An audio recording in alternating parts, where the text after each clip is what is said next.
2014 will go down as the warmest year around the globe in recorded history. 2015 was the hottest year since climate records began. Your show this July was the single hottest month in recorded history. Australia sweltered through its hottest spring on record. Climate change is now affecting every country on every continent. It's the rate that's of great concern. And what do you put that rate down to? Oh, it's human activity. We have everything we need. Some still doubt that we have the will to act, but I say the will to act is itself a renewable resource. Hello and welcome to this special bonus live episode of Climactic, recorded on the 21st of January 2020 at MPavilion in Melbourne. This event was a co-production of Transitions Film Festival, the City of Melbourne MPavilion, and the Little Projector Company, bike-powered cinema. My name is Mark, and I'm the publisher of Climactic. And I was also lucky enough to moderate this panel, which you're just about to hear. Just a quick note on live events. I know many of you listening are yourselves based in Melbourne, and many of you may have liked to attend this event. While we currently don't have a live events page on climactic.fm, we do post about events as and when they happen on our social media. And you can find us on Facebook, Instagram, and Twitter, where for all three, we're at Climactic Show. We'll soon be announcing more live shows that we're doing as part of the Transitions Film Festival, and also the Sustainable Living Festival. And for those of you who live outside of Melbourne, we hope to be able to bring you live events in Sydney and Brisbane in the near future. But we're only able to do events like this when the opportunity arises. So if you hear of an opportunity, please just let us know. You can drop us an email to hello@climactic.fm. And going forward, there's going to be more ticketed events that we're doing live episodes at, or doing a collaboration with the organizers. And being able to offer free tickets to Climactic supporters is something we look forward to as well. So if you didn't know it was possible, or you didn't know how, you can become a Climactic supporter, and hopefully very soon, we can start returning the favor. You can find out more at climactic.fm/support. And now on with the show. This live episode recorded on the 21st of January at MPavilion, Climate Emergency Cinema. Solutions to the Climate Crisis.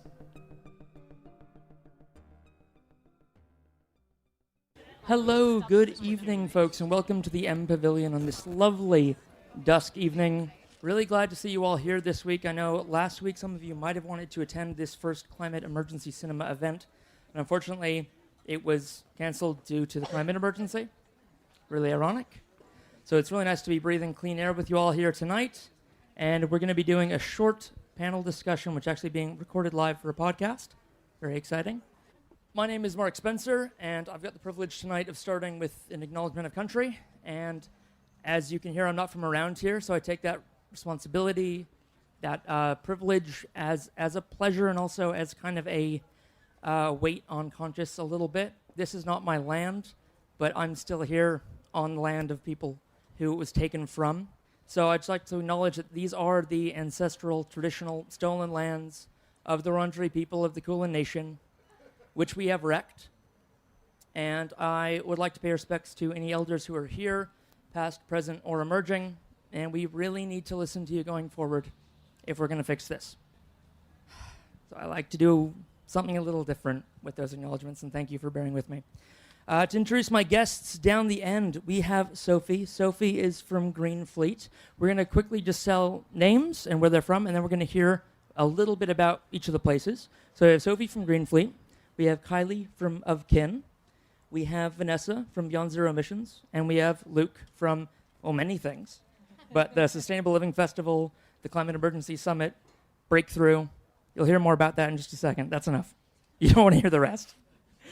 Back to you, Sofi. Can you tell us a little bit about Greenfleet? What is it? So I have recently, in the past 8 months, been working for a really wonderful company called Greenfleet. Greenfleet is a not-for-profit environmental agency who plant native biodiverse trees in exchange for people's carbon emissions. They have been doing what they've been doing for 22 years, and they have so far planted 9.2 million native trees, grown 500 native forests, and sequestered 3.2 million tons of carbon dioxide. But what do you do on weekends? Dream about planting trees. Very good. Thank you, Sophie. Kylie, where are you from? I'm from Ofkin, but I also have another acknowledgement that I'd like to make. So I run a leadership education consultancy business, and I also start all my presentations with an acknowledgement to country, but also a commitment to climate. So I'd like to do that and share that with you now, if that's okay. So I'd like to acknowledge that we're in the 6th mass extinction and contributing to human-caused climate breakdown. I ask you to join me in acting for the home we all share by reducing your carbon footprint via the way you source your energy, travel, eat, dress, deal with waste, and spend your money and time. And I ask this for present and future generations. And I also call on all decision makers, companies, and all levels of society to implement the ambitious policies and practices which prevent the harmful effects of climate change and to secure the living conditions of all things as promised in the Paris Climate Change Agreement and outlined in the United Nations Sustainable Development Goals. So in addition to running a leadership consultancy company, and more with the education work that I do, I'm infusing climate leadership at every level of organisation that I get a chance to get in and work with. I'm also a climate reality leader and was trained with Mark with Al Gore in Brisbane in June last year. That's right. You've dobbed me in. Now I am expected to know more than I do. Excellent. And you, Vanessa? I work for Beyond Zero Emissions. So we're a climate solutions think tank. We show how Australians can reach beyond zero emissions through research and innovative solutions. And something that I think is wildly unique about us is that we're powered by volunteers. So I have a small, smart staff base, but the majority of people that are doing this research and helping us create these strategies are all volunteers or pro bono experts. So last year we tallied it all up and we had more than 10,000 hours of volunteers working with us to do that and to reach out into the community and share the solutions. So yeah, I think we're a pretty great organisation and very much needed. Absolutely, and it is a phenomenal organization. We're very lucky to have you here tonight on a panel about climate solutions. I think you're definitely the expert in the room. It's not really much of a room, probably in the cities. This is like of the surrounds. Luke, what's your story? My story is I work for an organisation called the Sustainable Living Foundation, as you mentioned. We're another non-for-profit organisation that's been around for 20 years now. Our primary mission is to accelerate the uptake of sustainability. I also work for another organisation, as you mentioned, which is Breakthrough, the National Centre for Climate Restoration. And that organisation is really about taking on the mission of a safe climate restoration. So we currently know at the moment that we're well outside a safe zone. And our organisation is about really exploring what would it take to get back to safe climate conditions. Very good. So as you can see, we have an amazing panel before you tonight, and it's my job now to kind of get out of the way between you and them as much as possible, which doesn't mean I'll be throwing open the floor to questions. Instead, I'm going to do my best to kind of channel the questions I think you want to know. It's kind of what I do on my podcast quite a bit, and we do the occasional roundtable, which tend to go quite well. Not as often with a live audience, so this is quite fun and something different. But we're going to be talking tonight about climate solutions and how do we get out of this climate crisis that we're in. This event is a nice kind of prelude into the film, which itself is a good prelude into the Transitions Film Festival, which, if you don't know about it, I was just asked by the organizer to mention it quickly here at the beginning.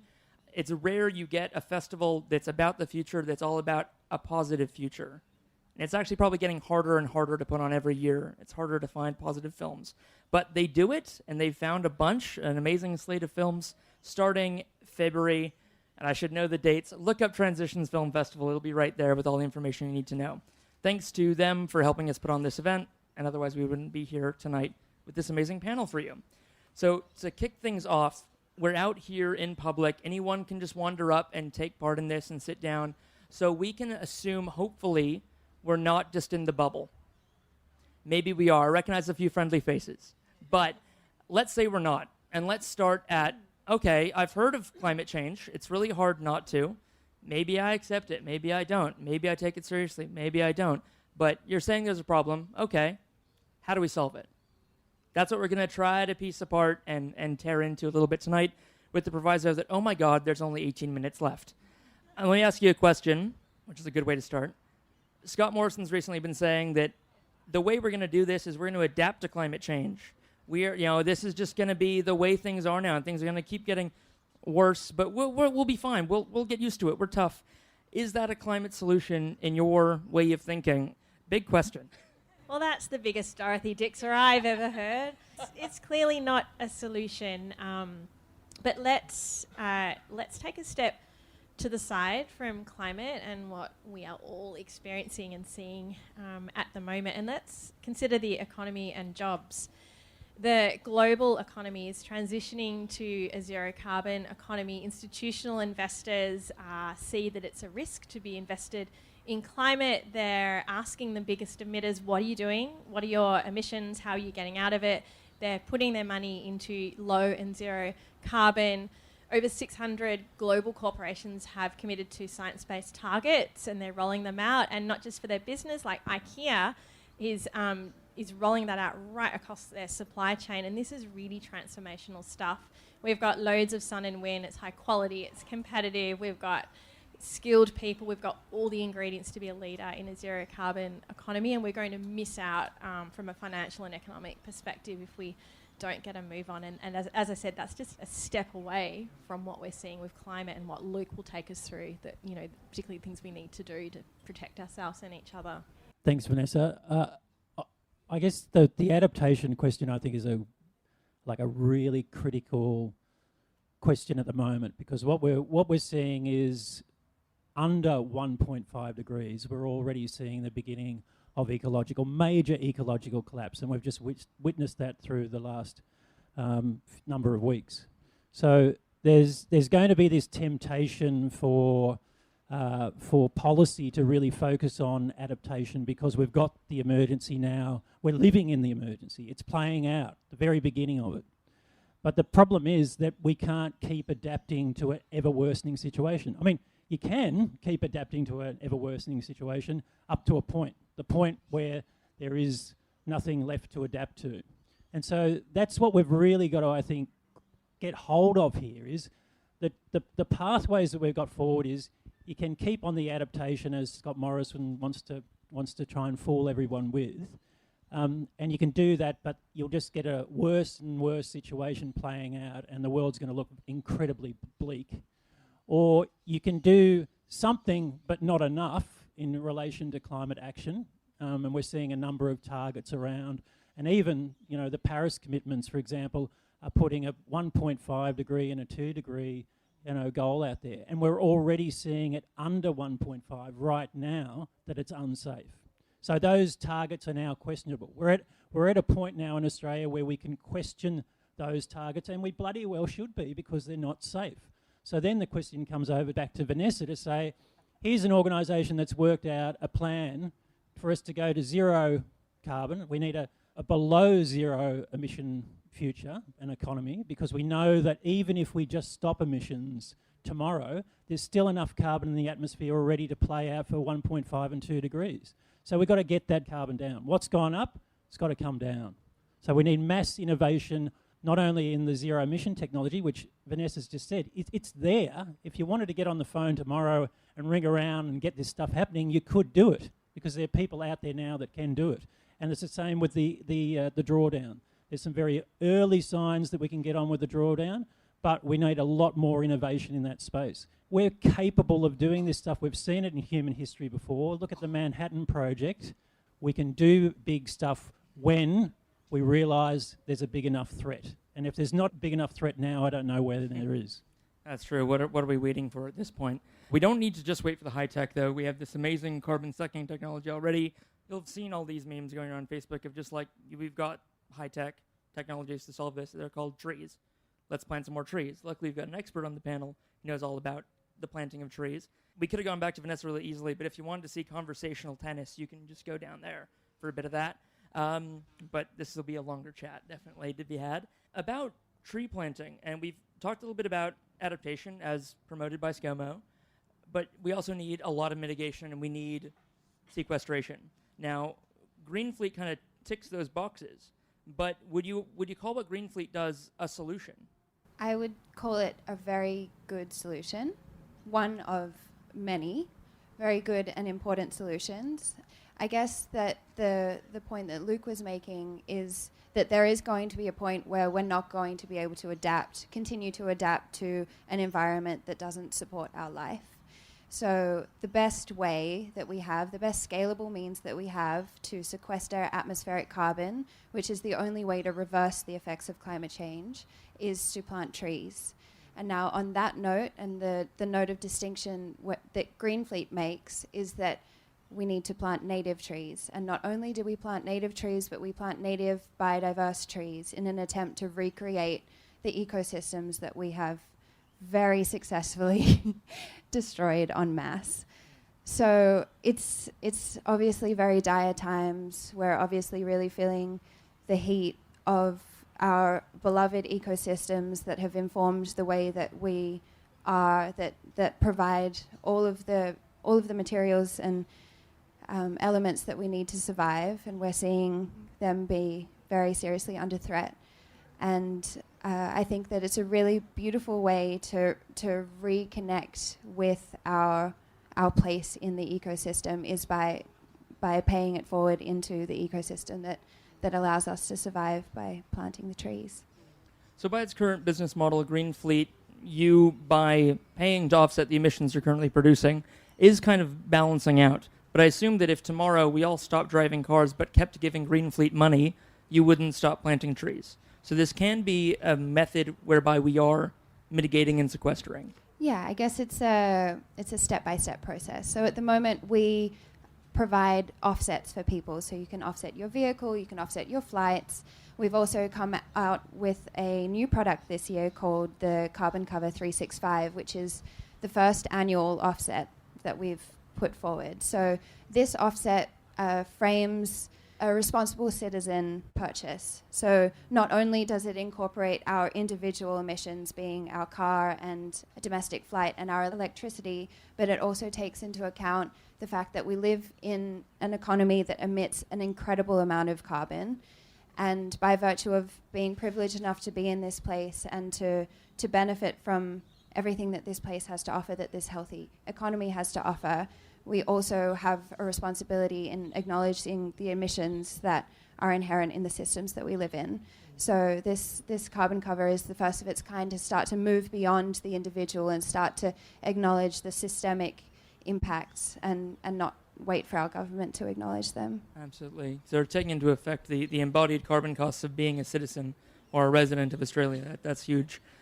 Kylie, we touched on briefly there the individual role playing a part in the solution of the climate crisis.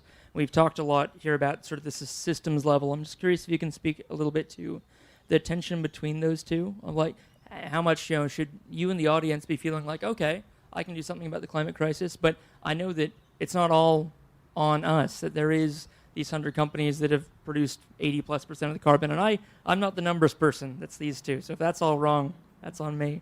But Kylie, can you speak to kind of, with your hats, what should you let yourself off the hook for and what shouldn't you?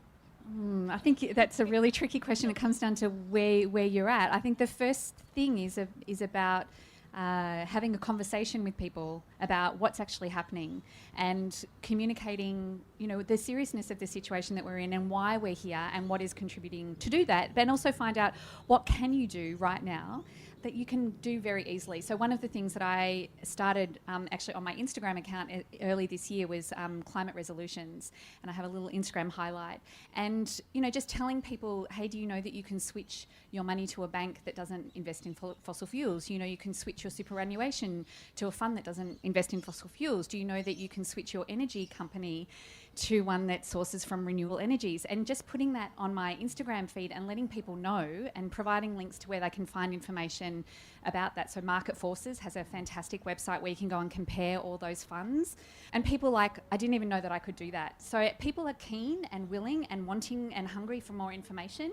I think we need to be able to start having conversations and meeting people where they're at and showing them way of what they could be doing. And I think, one of the silver linings to the horrific disaster we've found ourselves in is that it's really woken people up who were perhaps sitting on the fence or, weren't quite sure or didn't know where to start or thought, oh, I'll get to that eventually. It's almost like it happening on our holiday period was like, I've got time to look up that website, fill out that form and make that change straight away. As far as the individual versus the system things go, we know that it's a both. The answer is both. But systems are just made up of individuals. So we need to have, consciously climate aware individuals in those systems with the courage to speak up in the forums that they have influence in. So even if it's just having a staff meeting at lunchtime with your fellow colleagues who are interested in having this conversation, find out other people in the organisation and start having the conversations there and use the circles of influence that you have. That's really good. So being a conduit for information, the right information to people at the right time when they're actually looking for it. Yeah. So excuse the terrible metaphor, it just popped into my mind, which means it's probably going to be bad, but we've seen a lot in the last year of Extinction Rebellion being a thing, of street protest, and you've kind of got this fire hose of information we're firing at people in the face whether they want it or not. And instead, if we can all just be taps, and then when people come to us and they want to know a bit more and they hold out their cup, we give them as much information as they can hold, and then we let them go away and digest that. Then come back for more when you're ready. It might have been terrible. I'll have to know when I listen back. We've had a couple, is it this or that question so far? Is it the individual or is it the system? And yeah, so the answers have all been kind of shades of gray and a bit of both. But what we don't have on this panel is an activist. And I'm kind of just thinking about that in hindsight of we've got a member of a nonprofit, for-profit, nonprofit, for-profit, nonprofit, but we don't have someone who is every weekend out there at street protests. We probably do. Oh. I don't know what you're doing on the weekend, Vanessa, but I know what I'm doing. Yeah, and also, okay, we do. I've got a different point of view, and as long as we still think of the climate movement and activists as being the person that you just described, we're not going to shift this. So being an activist can also be a public servant in the economic development department that puts themselves on the line to push something different to get great policy that supports ambitious climate. It's like someone working in a corporation that is willing to put themselves on the line again and again and again to push something. It's the person who works at the bank it gets called Joe's a loose cannon. It's those people and the emotional burden, of putting yourself on the line into mainstream it. That's being an activist as well, and we need those activists. And I'd like to think that we're all on that spectrum. Yeah. Absolutely, and you're an activist as well, Mark. See, I've been called that, and I'm really uncomfortable with it because I don't feel like I am. So the question that you answered beautifully was going to be but should we have an activist on the panel? But you're right, we've reached that point of maturity in the space that by being a rabble-rouser or a question asker, a squeaky wheel. But I guess you're pursuing a cause. I mean, I might be wrong, but that's what I see in what you're doing. Picking up on Vanessa's point, I think, the local government activism we're seeing is more progressive than what we're seeing in parts of the environment movement at the moment. It's extraordinary. We have, for the very first time, over 1,000 governments worldwide that have declared a climate emergency. Now, the debate has been raging in the climate movement of whether we could or couldn't use the emergency language. And thanks to local government activism, we now have freed ourselves up, and we can now talk openly in the climate and the environment movement. We can use that word and that phrasing. Now, that's extraordinary. I mean, if you had have gone back even 12 months ago or a year and a half ago and said, do you think it's possible that over 1,000 governments and the Pope, should I imagine as well, are going to declare a climate emergency? Within the environment space, we would have been all laughed off. And yet now, just in the space of 12 months to a year and a half, we're all now talking for the first time. Nations have declared a climate emergency. Now, I know there might be some scepticism about what that actually means, but there's follow-on that's happening. Scotland in the last 12 months have issued out now a climate emergency plan. Now, again, some people might pick holes in it, but it's pretty damn impressive and pretty progressive in many circles. We're now seeing local governments here in Australia. There's over 80 governments here in Australia that have declared a climate emergency and are committing to do advocacy up to the state and federal levels, and also working out what the hell it means at a local government level to respond to the climate emergency but act. So I think Vanessa's absolutely right. This word activism in the climate space, I mean, if we're going to get a super majority of people, and the only way that we're going to get the kind of government that we need to do the kind of level of transition that we need is if we've got a supermajority of support.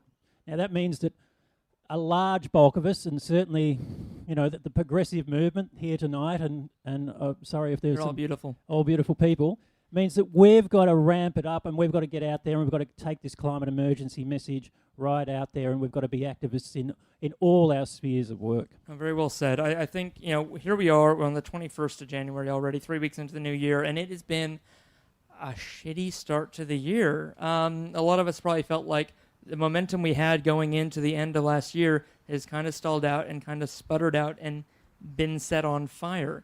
But I think what I've taken away a lot from just this brief conversation is that a lot of pieces are in play and a lot of things are moving. And there are a lot of ways all of us can get involved, and in a mix of system and individual, and in the way we think about ourselves and frame ourselves, and in little things we can do every day, like offsetting our emissions so we're actually walking the walk ourselves, and how we think about things and how we can educate others around us.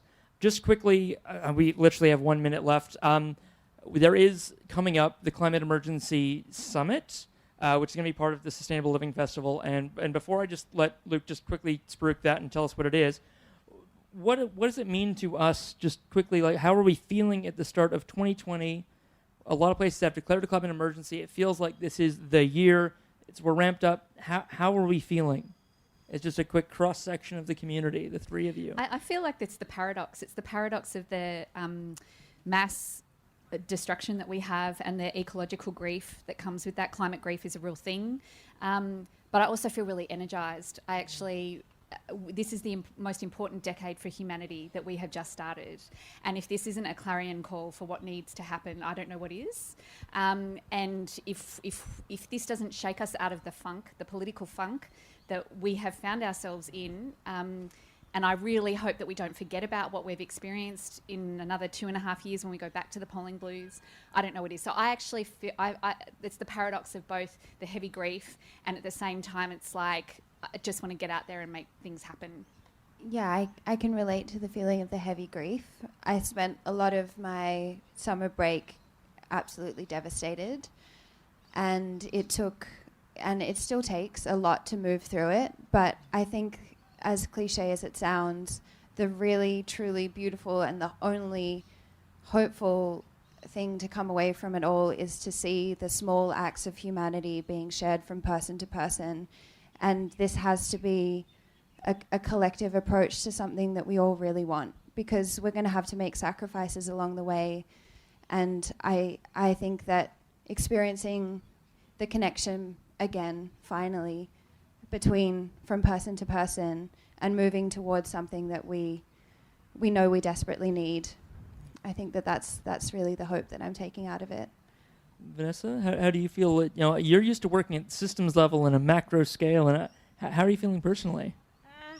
I feel pretty scared. I've got a 5-year-old. I'm just one person with a 5-year-old. So, and pretty devastated that what I was studying 25 years ago, and I've been around for more than 40 years, and in the 40 years that I've been around, we've done the worst damage to biodiversity, species, and climate. But how I'm feeling, because I'm an engineer and I'm task-orientated, I am determined. I know what I need to do. We should all be engineers. Tell your kids, be an engineer. All right, Luke, so we've got, people are pumped. People want to take part in the climate emergency mobilization, make it mean something more than the words, which the words alone have buoyed people a lot, and it's really encouraging. But yeah, what does it mean? And that's what you're here to tell us. Well, I guess you wanted me to plug this. So some of you might know the Sustainable Living Festival that we hold each year, the month of February, a whole range of events. A lot of events are happening here with partnership with MPavilion, which is great. So we're actually launching the festival here at MPavilion. And it's a whole month of activities, events of all different shapes and sizes. So we really encourage you to check out the website, slf.org.au, for all the events and activities that are happening. Some of you might know that as part of that, we normally do, over the river here, we do the big weekend, which is a big showcase each year. We've decided, though, to suspend normal programming this year. So we've cancelled the big weekend. The party's over. And the idea is that we're going into the Melbourne Town Hall for a critical conversation, which is the National Climate Emergency Summit. So we've got people coming from expertise coming from all across the country. There'll be local government representatives. There'll be Indigenous representatives from across the country. Some mob coming from Torres Strait Islanders to tell us what they're facing up there. Engineers, a lot of engineers, of course, will be there, which is great. Lots of people talking about, the capacity that we have in Australia for drawdown and zero emissions, etc. So it's an all-in, and it's happening on the 14th and 15th of February. That's our big festival event of the year. So tickets are selling fast. It looks like we're going to fill the hall.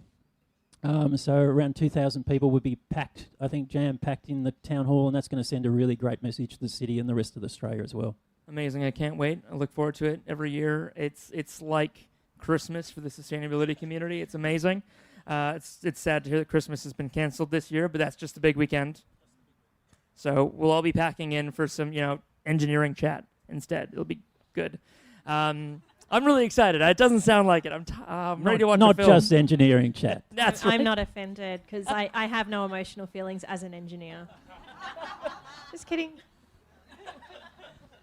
If you want to hear this again and laugh at how badly I put my foot in my mouth just then, this recording of tonight will be released as a podcast on Climactic.fm, which is a podcast collective based here in Melbourne. It's to tape. I can cut that out. Based in Melbourne, but we're also in Sydney and Brisbane, and we interview people from all walks of the sustainability community, of the climate community, and aim to have relatable stories for, when that person does come to you and they want to know more about something, we can give them someone relatable and they can actually get a lot of themselves in hearing from, words. So let's watch a film now. That sounds fun. And there's one final thing. Let's hear more about this amazing bike-powered cinema. Hello, everyone. Thanks for coming. So tonight's cinema is going to be pedal-powered. We've got 4 bikes with dynamos on them, creating direct current electricity, which is being sent to our power station, which is converting that to AC, being stored in a battery and powering tonight. So we basically need your help to make sure that it keeps running. It's not guaranteed that it's going to run for the entirety of the screening. We're hoping it is. If it does stop, we do have a lithium backup. It will just take 5 minutes to switch over, and we would really appreciate your help. So we're taking basically names for 15-minute intervals for pedaling to keep the system going. So let's go watch a film. Let's go power a film. Have a great night. Thank you very much for coming out. Can I get a round of applause for my guests, please?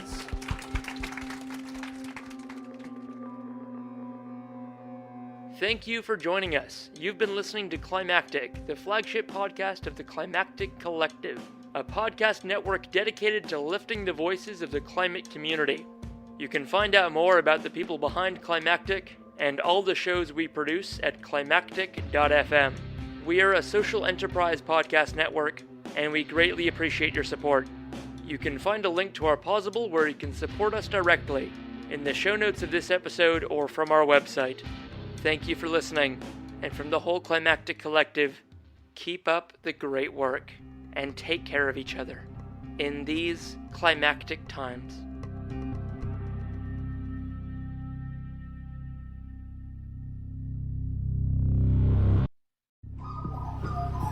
The Climactic Collective.